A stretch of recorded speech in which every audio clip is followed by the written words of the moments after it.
Well, guess who was a guest on Newsmax yesterday? I'll play you part of the segment in just a moment. My new favorite channel. Ever since Fox News censored Tucker Carlson, there's really no reason to watch that network. And I rarely do interviews with anybody because I'm just too busy working on my own things. And I'm such a perfectionist that I don't feel that I can articulate my thoughts as clear as I want when I'm doing a live interview just off the top of my head. One little or or stumble over my words, and I just feel that the interview sucks. But I really like Newsmax, so I decided to give it a shot. Let me know what you think, how I did. Free speech, something I'm a strong advocate for, is seemingly become a thing of the past on college campuses.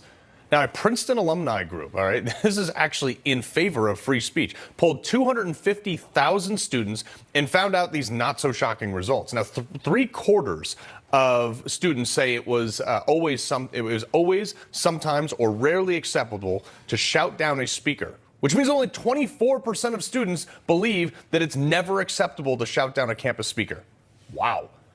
For more on this, I want to bring in Amber Athey, Washington editor at The Spectator and author of The Snowflakes Revolt, and Mark Dice, media analyst and YouTuber. All right, when I look at this, I'm like, like when I was a kid, we played dodgeball. You get hit in the face by a big rubber ball and you learn not to mouth off anymore. Do we just need to bring that back, or is there any hope?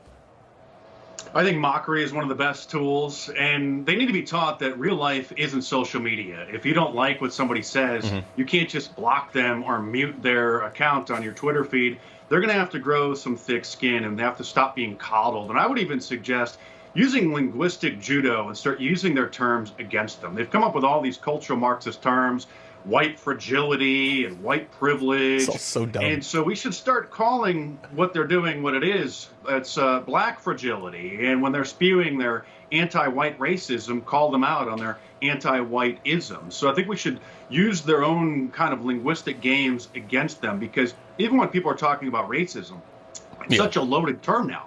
People think that it's automatically white people doing something bad against non-white people. So I think the language is important here. That's why the terms anti-whiteism, black fragility, even black privilege as well, they're being coddled. Slavery ended over 150 years ago. So it's time to get caught up with the modern age and grow a thick skin. Real quick, Amber, this blew my mind. Canadian Broadcast Corporation for Kids released this. Have you seen this term? 2SLGBTQIPAA+. You know what each letter means? Don't worry, we'll break it down for you. I teach my kids reading, writing, and arithmetic. I have to wonder how long it took her to memorize that acronym, but this kind of stuff is so harmful. They're just confusing kids intentionally, especially with the transgender nonsense. We know that 80% of children who suffer from gender dysphoria end up growing out of those feelings by adulthood. And yet, for some reason, places like California are actually trying to make it child abuse to not put your kids through a gender transition. Mark, I got about 20 seconds to you. You know, it's important. The cults use deceptive terms to try to rope in new recruits so that they don't betray their true beliefs. And so, again, the language is important. We should stop even calling it Pride Month. It is LGBTQ Pride Month. The rainbow now is essentially, the pride symbol is a sexual kink fetish symbol at this point. And it should be called that. Yeah, and the irony, too, is the B in LGB is bi, which means they're admitting there's only two genders. Amber, Mark, appreciate you being here. Well, thanks for having me. That was Carl Higbee's show, Frontline, which airs 5 p.m. Eastern Time. Meanwhile, this is what's happening over at Fox News. June is Pride Month, and this weekend we're shining a spotlight on those in the LGBTQ plus community. Fox News Media Senior Vice President Michael Tamero interviewed the funny and iconic actor Leslie Jordan. Michael joins us now. He joins us now with more. Michael, how are you? Fox News celebrating what the Bible says in Romans chapter 1, verse 26 is a complete... Oh, I'm sorry, I forgot. You're not allowed to quote certain Bible verses on the big tech platforms anymore. That's considered to be hate speech.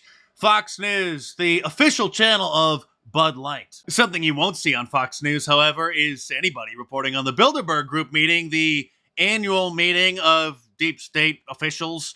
Something that I did see on Newsmax, however, last month when they were meeting back at the end of May. So, the Bilderberg meeting. Do you know anything about this?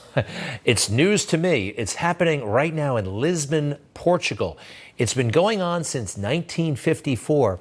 A secret meeting featuring some of the world's most powerful people and they don't want us to know what's going on inside. Well, that's a fascinating report, Greg Kelly. Hopefully the audience will look more into that.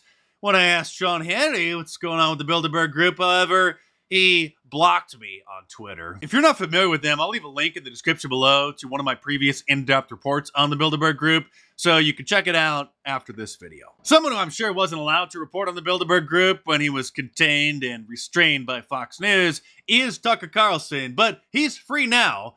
Well, sort of, I guess. He posted a monologue on Twitter earlier this week, getting millions and millions of views, and triggering the liberal media industrial complex, who had a complete freakout, and Fox News' lawyers, who sent him a nasty letter claiming that he is violating his contract with them, because technically he is actually still employed by Fox News. He's still getting paid. They just censored him from the air because they don't want certain truths to be told to millions of people. And so now they're claiming that he's violating their contract, even though he's not getting paid by Twitter. He's not working for a competitor. He's just doing what everybody in the news business does and is recording videos and posting them on social media. He's under contract until January of 2025. And so Fox News literally wants him to just stay silent and not even appear on anybody's show and not even post anything on all of social media until after the 2024 presidential election. And so Tucker doesn't care. And so the very next day, he posted another monologue. Fox News has lost about a third of their primetime audience since they censored Tucker Carlson, and not just during his time slot, during all of primetime. One network which has 0 viewers now is MTV News, which was operating as a division of MTV, which surprisingly is still on the air. And the joke still holds true that it's called music television, but they don't air any music. MTV News was maintained mainly as an online platform on YouTube, Facebook, probably Snapchat, TikTok, all of those. But nobody was watching, and so they literally shut down the entire division. After nearly 4 decades, MTV News is no more. I'm surprised that it made it that long. Look at this photo that they used as the illustration along with this article. Why would anybody tune into MTV News to listen to an interview with Hillary Clinton? And look at their YouTube channel. It had only 550,000 subscribers, which for an MTV brand is pathetic. And you can see here that they quit uploading a month ago when they shut it down. And look at this. Their last video only got 1.9 thousand views. 19,000 views on the second to last one. 12,000 views. They must have been just posting such garbage that, well, obviously, nobody watched. I'm glad you're watching my channel, however. And by the way, this weekend is the last weekend to save 25% off of any of my shirts at markdice.com by using the promo code MAGA25 at the checkout. So order your Dare to Re-elect Trump shirt, your Conspiracy Theorists for Right shirt, the Wanted for President shirt, or any of my awesome designs. All available in a t-shirt, long sleeve, and a hoodie, and actually tank tops and women's shirts now as well. So head on over to markdice.com or click the link in the description below. Enter the promo code MAGA25 to save 25% off this weekend, and check them out.